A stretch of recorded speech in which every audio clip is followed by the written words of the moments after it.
Hey guys, welcome to the class. In this lecture, we are going to discuss about airport drainage systems and how the drainage systems helpful in the airport conditions and the pavements which are helpful for the smooth passage of a drainage and the drainage types of drainage facilities we have in the airport conditions. So here, drainage is nothing but a well-designed airport drainage for operational safety and efficiency as well as pavement durability. Here depends upon the drainage facility we provided on the sides of the pavements. It defines the lifetime period of the pavements, and the pavement durability is depends upon the drainage system which we provided, so that the inadequate drainage facilities may result in costly damage due to flooding, constitute a source of serious hazards to air traffic and erosion of slopes, and may saturate and weaken pavement foundations. The airport drainage system is similar to that of street and highway drainage designs, which is and airports are characterized by large areas of relatively flat gradient. These airports require prompt removal of surface and subsurface water, hence they need an integrated drainage systems. The removal of water should be done from runways, taxiways, aprons, parking lots, etc. The airports, which are characterized by large areas of flat gradients of flat surfaces. These flat surfaces does not does not helpful for the smooth passage of surface uh, drainage systems. They have to be the prompt removal of surface and subsurface water. They need an integrated drainage systems which helps in removal of water on runways, taxiways, aprons, parking lots, etc. The airport drainage, the runoff is removed from airports by means of surface ditches, inlets, and an underground storm drainage systems. These underground drainage systems are much helpful in the airport drainage facilities. So the flat pavements, the surface is flat, very flat. These underground drainage systems are much helpful for maintaining of surfaces beneath the pavements, so that airport drainage can be described into the following sections: the estimation of runoff, the design of basic system for collection and disposal of runoff, and the provision for adequate subsurface drainage. The estimation of runoff, the number of formulas and analytical procedures existing for finding of runoff. These methods are not precise and accurate. The available methods are rational method, and which is a widely used one. So while calculating of the runoff, this rational method plays a vital role, and the coefficient of runoff, the rainfall intensity, and the duration and frequency are the factors on which these methods depends on. So the estimation of runoff can be calculated. The estimation of runoff cannot give accurate results and a precise one. So a rational method is widely used in the estimation of runoff, so that the coefficient of runoff depends on the rainfall intensity, duration, and the frequency of the rainfall. And these are the factors these are the factors on which this method depends upon. The rational method of calculating the runoff is depends upon the intensity of rainfall, the duration of the rainfall, and the frequency. So that the rational method is the widely used method while estimating these runoffs. Only a portion of the rainfall flows as runoff. Some water can evaporate and some intercepted by vegetation and some infiltrates into the ground. So the rainfall, the water content which cannot be most portion is not a runoff, so that the only certain portion of the rainfall is runoff. The other portions may infiltrate into the ground, may evaporate, and some intercepted by the vegetation. So the airport channels and structures must be designed for the precipitation, for the losses of. So the losses depends on slope, soil condition, vegetation, and landscape. The losses of the rainfall depends on slope, soil condition, vegetation, and landscape. Some of these factors change with time. So the factors influencing the runoff may change with the time. The loss of the rainfall majorly depends upon slope of soil conditions, vegetations, and the land which are used for the drainage, and the portions are deeply maintained by the drainage systems. So the important to assess the effects of planned development works on the runoff, as they may disturb the existing pattern of runoff. So these are mostly important to assess the effects of planned development works on the runoff. The runoff coefficient indicates the hydrologic nature of the drainage area. It is defined as the ratio of quantity of runoff to the total precipitation that falls on the drainage area. The below table gives the recommended values of runoff coefficient. Here, in this, these are the values of the factor of coefficiency, values of runoff coefficient. For all watertight roof surfaces, the value of the runoff coefficient is 0.75 to 0.95.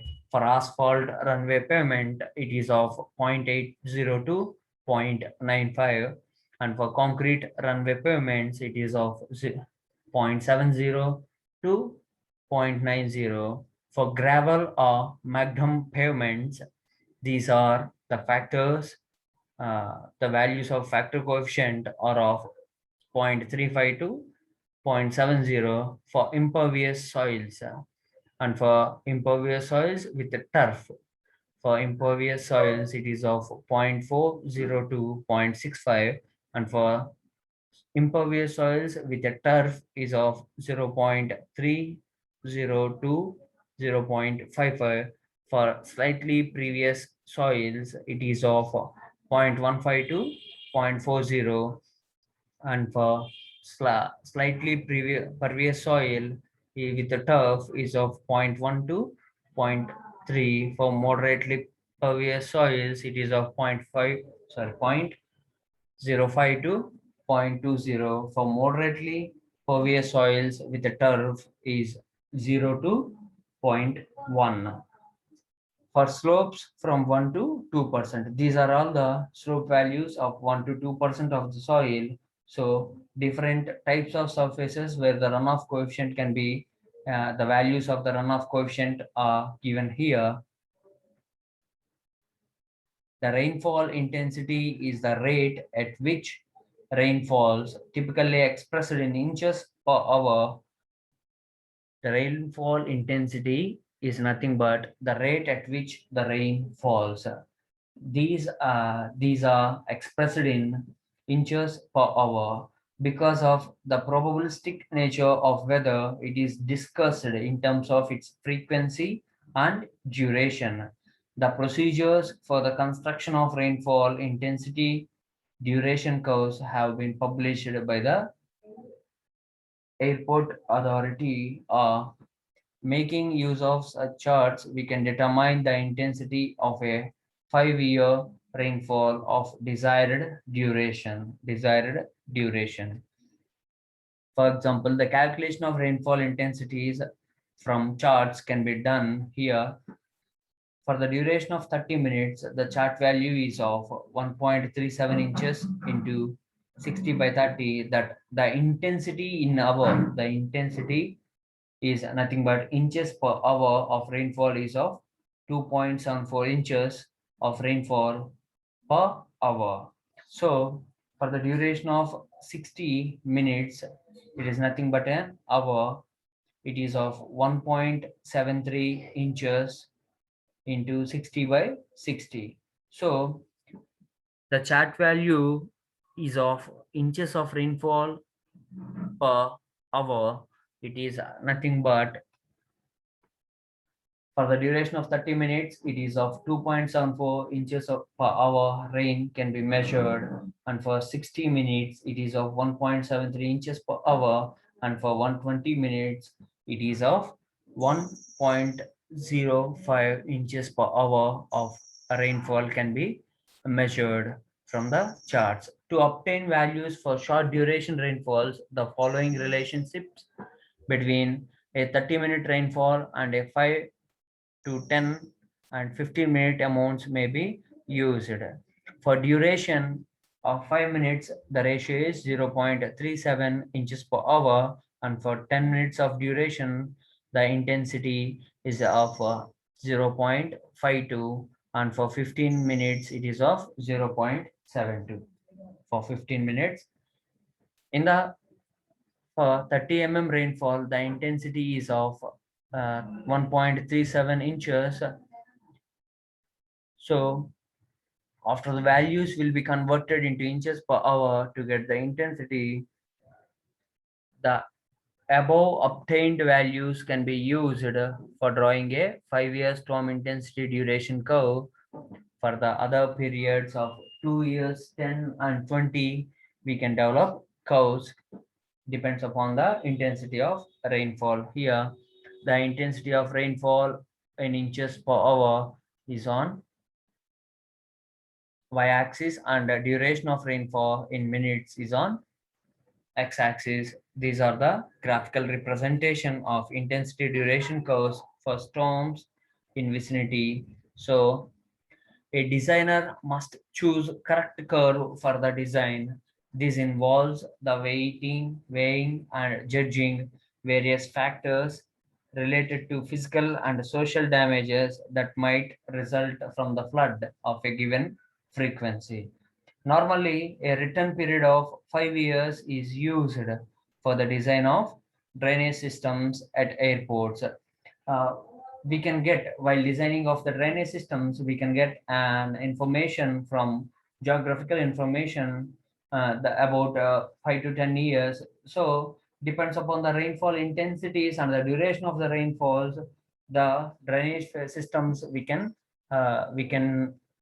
provide can be identified for the airports. So that depends upon the geographical information we have for the past 5 to 10 years, the drainage systems can be designed according to the amount of rainfall, according to the intensity and duration of the rainfalls. So choosing a higher return period will return a costly design which is not economical. So the time of concentration in the design of airport drainage facilities, a rainfall duration equal to the time of concentration is chosen. It is nothing but the time taken by the water droplet from the remotest area of the catchment to reach the inlet of drainage. So the time taken by the water droplet here, the time taken by the water droplet from the remotest area of the catchment to reach the inlet of the drainage. It consists of two components, the time of surface flow or inlet time the time of flow within the structural drainage systems.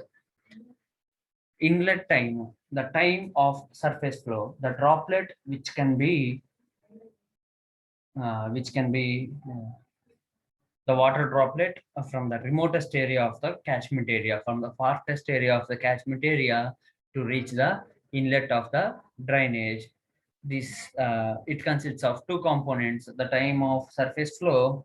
So, in the inlet time can be obtained using a formula d is equal to kt square, where d is nothing but distance in meters and t is the inlet time in minutes. K is nothing but a dimensional empirical factor depends on the terrain. Here, the following formula is recommended by the airport authority, for finding the time of the surface flow time, where T is nothing but surface flow time in minutes, and C is a runoff coefficient, and S is the slope of the ground surface and distance slope presented in the surface, and D is the distance to most remote point, or else following figure can be used for finding the approximate inlet time. Here T is equal to 1.8 into 1.1 minus C, where C is the runoff coefficient, and D power half. Here D is nothing but distance to the most remote point to the uh, drainage area, and S is the slope, percentage of slope presented in the ground surface, power 1 by 3. The time of flow within the structural system can be determined by dividing the structure length in feet by the velocity of flow. Here, the time of flow within the structural system, within the drainage structural system, can be determined by dividing the structure length, which is in feet, and by the velocity of flow. The velocity of flow in feet per minute can be known. The ratio between the time of flow is nothing but the structure length divided by the velocity of flow, which is in feet per minute. Here, these are the surface flow time curves, and the distance and time in minutes. The formula which is used are of 1.8, the time t is in minutes, 1.8 into 1.1 minus c of square root d divided by 1/3 square root of s, where s is the slope present in the ground surface. These are the graphical representation of the surface flow time curves. These are the graphical representation of the surface flow curves. The rational method is recommended for the calculation of runoff from airport surfaces, especially for drainage areas of less than 200 acres. If the rational method which we are going to use for the calculation of the runoff can be especially used for drainage areas which are less than 200 meters, which are less than 200 acres, 200 acres. The method is expressed by the equation Q is equal to, Q is nothing but coefficient of runoff, is equal to CIA, where C is the runoff coefficient, and I is the intensity of rainfall, and A is the drainage area in acres, where area may be determined from field surveys, topographical maps, or aerial photographs. I is nothing but intensity of rainfall per hour. So the runoff coefficient can be, the value can be taken from the table 12.1. Previously we have seen, for the different soil conditions we have different runoff values. So the value of runoff can be taken from the table 12.1. So Q is the runoff. A drainage, A is the nothing but drainage area, in acres.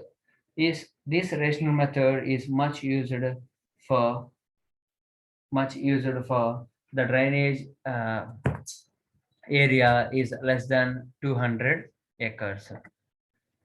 Collection and disposal of runoff. Collection and disposal of runoff. The hydraulic design of a system for the collection and disposal of surface runoff is discussed in the framework of 4 subtopics. Here, the layout of drainage systems, the design of underground pipe system, the design of open channels, the design of inlets, manholes, and other operators. Here, the layout of drainage systems, a generalized topographical map showing existing 2 feet ground contours should be obtained or prepared. All natural and man-made objects influencing the drainage should be represented. For example, existing water courses, canals, irrigation ditches, roads, etc. In addition to that, a more detailed grading and drainage plan, which shows the runway, taxiway system, and other proposed airport features should be prepared. Each drainage sub-area should be outlined on the plan. The pipe sizes, lengths, and slopes should also be shown. The grading plan makes it possible to select appropriate locations for drainage ditches, inlets, and manholes. The grading plan makes it possible to select appropriate locations for drainage ditches, inlets, and manholes. The storm drain inlets are placed as needed at low points. From the authority, airport recommends that inlets be located laterally at least 75 feet from the edge of pavements, and also at air carrier airports, and 25 feet from the edge at general aviation airports. Placing of drain inlets nearer to the pavements should be avoided, as it might lead to ponding and may cause flooding or saturation of subgrade soil, ultimately damage the pavement area. So these drain inlets should be placed uh, from far away from the pavements. If these drain inlets may lead to ponding and also may cause flooding or saturation of subgrade present in the pavements. Design of underground pipe systems. After the location of ditches, pipes, inlets, and manholes on the layout, next step is to determine the size and gradient of the pipe. The Manning equation is the most important formula for determination of the flow characteristics in pipes. Its use is recommended by the airport authority in the design of underground airport pipe systems, where Q equal to 1.486 A as R power 2 by 3 S power 1 by 2 divided by N, where Q is the discharge and A is the area of cross-sectional area of flow, and R is the hydraulic radius from the area of section or wetted perimeter. So S is nothing but slope of the pipe inverted, and N is the coefficient of roughness of pipe. N is the coefficient of roughness of pipe. It is important that sufficient velocities be maintained to prevent the deposition and accumulation of suspended matter within the pipes. A mean velocity of 2.5 feet per second will normally prevent the deposition of suspended matter in the pipes. The sufficient velocities which are to be maintained to prevent the deposition of and accumulation of suspended matter within the pipes. A mean velocity of 2.5 feet per second will normally prevent the depositing of suspended matter in the pipes. Suspended matter in the pipes. So ponding. When the rate of runoff inflow at a drainage inlet exceeds the capacity of the drainage structure, to remove it, temporary storage or ponding occurs in the vicinity of the inlet. When when we can observe the ponding, like when the rate of runoff flow inflow at a drainage inlet exceeds the capacity, when the designed designed pipe amount of the inflow of the runoff has been increased, exceeds, when the designed criteria can be exceeded, and the capacity of the drainage structure, to remove it, to remove that inflow, the temporary storage or ponding occurs in the vicinity of the inlet. So to outcome these high amount of inflow at the drainage inlet, which is exceeded beyond the designed parameters, the temporary storage or ponding occurs in the vicinity of the inlet. The excessive ponding is not desirable. Operational hazards, damage of pavements upgrades, and killing of the grass in that area where the ponding can happen. So the excessive ponding may not be good for the pavements upgrades and the operations done by the airport authority towards to these drainage to the pavements. So it also kills the grass. Hence, probability of ponding and its magnitude must be understood. Before designing, before designing, we have to calculate these type of heavy inflows before the calculation and laying of the pipelines, laying of the drainage lines, so that high amount of inflows, when we have reached the maximum inflows, these ponding can be eradicated before the designing of the before the design can be designed properly, so that these excessive ponding is not seen in those conditions. Hence, the probability of ponding and its magnitude must be understood. This is the cumulative runoff graph. This is the ponding ends, the maximum ponding, the runoff volume, and the time. So the maximum ponding can be seen, and the ponding may ends. The design of open channels. The open channels ditches plays a major role in airport drainage system. The size, shape, and slope of these channels must be carefully determined to avoid overflow, flooding, and erosion. The flow in long open channels is assumed to be uniform. The energy losses due to friction are balanced by the slope. Hence, Manning's equation can be applied here.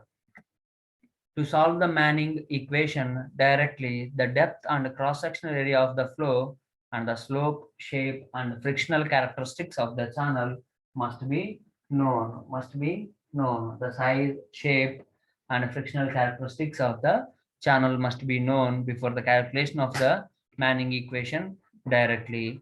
By solving the Manning equation, we can design the cross-section of the channel according to our requirement, and nomographs and charts are used for eliminating the use of Manning's equation. Generally, wide and shallow open channels are preferred. The channel slope should not be steeper than 2.5:1. Here, the horizontal slope is of 2.5 and the vertical slope is of 1%. So to prevent the erosion, flow velocity should be restricted to standard values. When the flow velocity exceeds 6 feet per second, special treatment and lining should be done to edges and sides. When the flow velocity exceeds the drainage flow velocity exceeds 6 feet per second, the special treatment and lining should be done to edges and sides. The maximum permissible velocities and Manning coefficients for various open channel linings. Here, the type of lining we have and the maximum velocity for feet per second and Manning coefficient are for the paved concrete lining, it is of 20 to 30, and for the asphalt, it is of 12 to 15, and for the rubber or riprap, it is of 20 to 25. And for the type of lining we provide earth, bare, sandy, silt, weathered, it is of 2 feet per second. The maximum velocity of is of 2 feet per second. And for the silt, clay or soft shale lining, it is of 3.5 velocity for feet per second. And for the clay lining, it is of 6.6 velocity for feet per second can be seen. And for the soft sandstone, it is of 8 feet per second of velocity. And for the clean gravel soil, it is of 6 feet per second velocity. And natural earth with vegetation, it is of 6 feet per second of velocity can be seen for the natural earth and with vegetation. So for the turf lining, it is of shallow flow turf lining, 6 feet per second of velocity can be seen. And for the depth of flow over 1 feet turf linings is of 6 feet per second of velocity can be observed.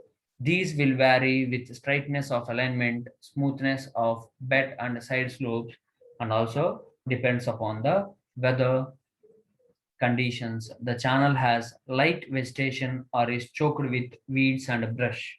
So these are the maximum permissible velocities and Manning coefficients for various open channel linings.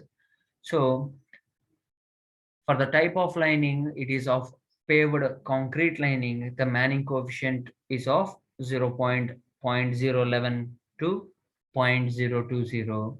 And for asphalt, it is of, for the Manning coefficient, it is of 0.013 to 0.017.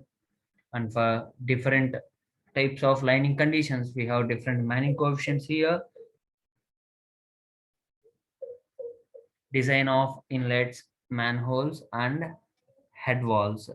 Where high heads are permissible, the capacity of an inlet grating can be determined by the orifice formula.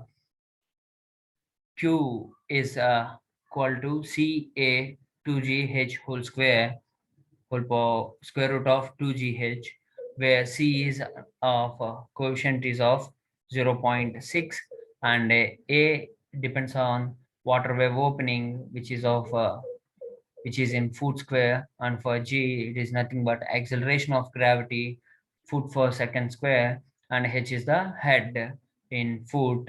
So the discharge Q is equal to CA square root of 2GH. For low heads, it is of high heads and are permissible. And for the low heads, the discharge conforms to the general via equation, which is nothing but discharge is equal to CL H power 3 by 2, where C is of 3.0 and L is nothing but gross parameter of grate opening or omitting bars, which is in foot. And for the head, H is nothing but head, which is in foot. So with the equations, we have the number and size of grades needed to accommodate a given runoff and head can be readily determined. The general VO formula should be applied for aircraft servicing aprons and other areas where significant ponding depth would be unacceptable.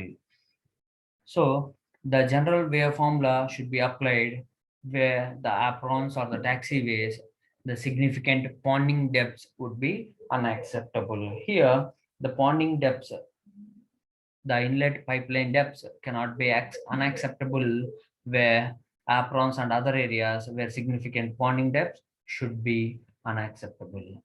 The orifice formula normally applies to grades in turfed areas. A safety factor of 1.25 for paved areas and 1.5 to 2 for turfed areas should be applied.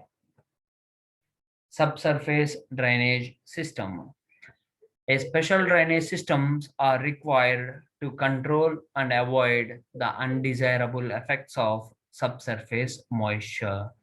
The subsurface drainage has three functions: to drain wet soil masses, to intercept and divert subsurface flows, and to lower and control the water table. The subsurface drain consists of small pipes, typically 6 to 8 inches in diameter, which are laid in trenches approximately of 1.5 to 2 wide and backfilled with a pervious filter material.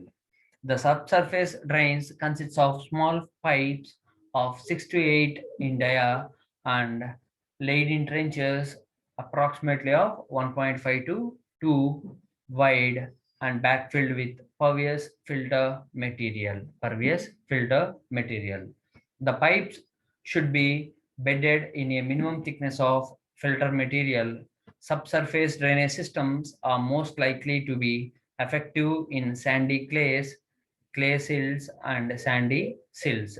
The finer grained materials, predominantly sills and clays, are more difficult to drain. The fine grained materials are more difficult to drain because the voids are not presented in the finer grained materials. So the subsurface drainage systems are difficult to drain, whereas the coarsest grainer materials tend to be self-draining because the voids present in the coarse grainer materials are high, so the self-draining can be seen in those coarse-grained materials. The subsurface drainage systems must be inspected and maintained. To allow for these manholes should be placed at intervals of not more than 1,000 feet and at principal junction joints points in base and subgrade drainage systems. So these type of subsurface drainages must be inspected and maintained. So the manholes are constructed not far from 1,000 feet from each point at principal junction points in base and subgrade drainage systems. The inspection and flushing holes risers are normally placed between manholes and at dead ends. It is recommended that subsurface drains to be laid on a slope of at least 0.15 feet per to 100 feet. So a slope of at least 0.15 feet to 100 feet can be recommended for that of subsurface drains to be laid. The drain pipes must be backfilled with a carefully graded filler material. So the drain pipes which we have provided for the subsurface drain systems can be backfilled with a graded filter material. Thank you and see you in the next class.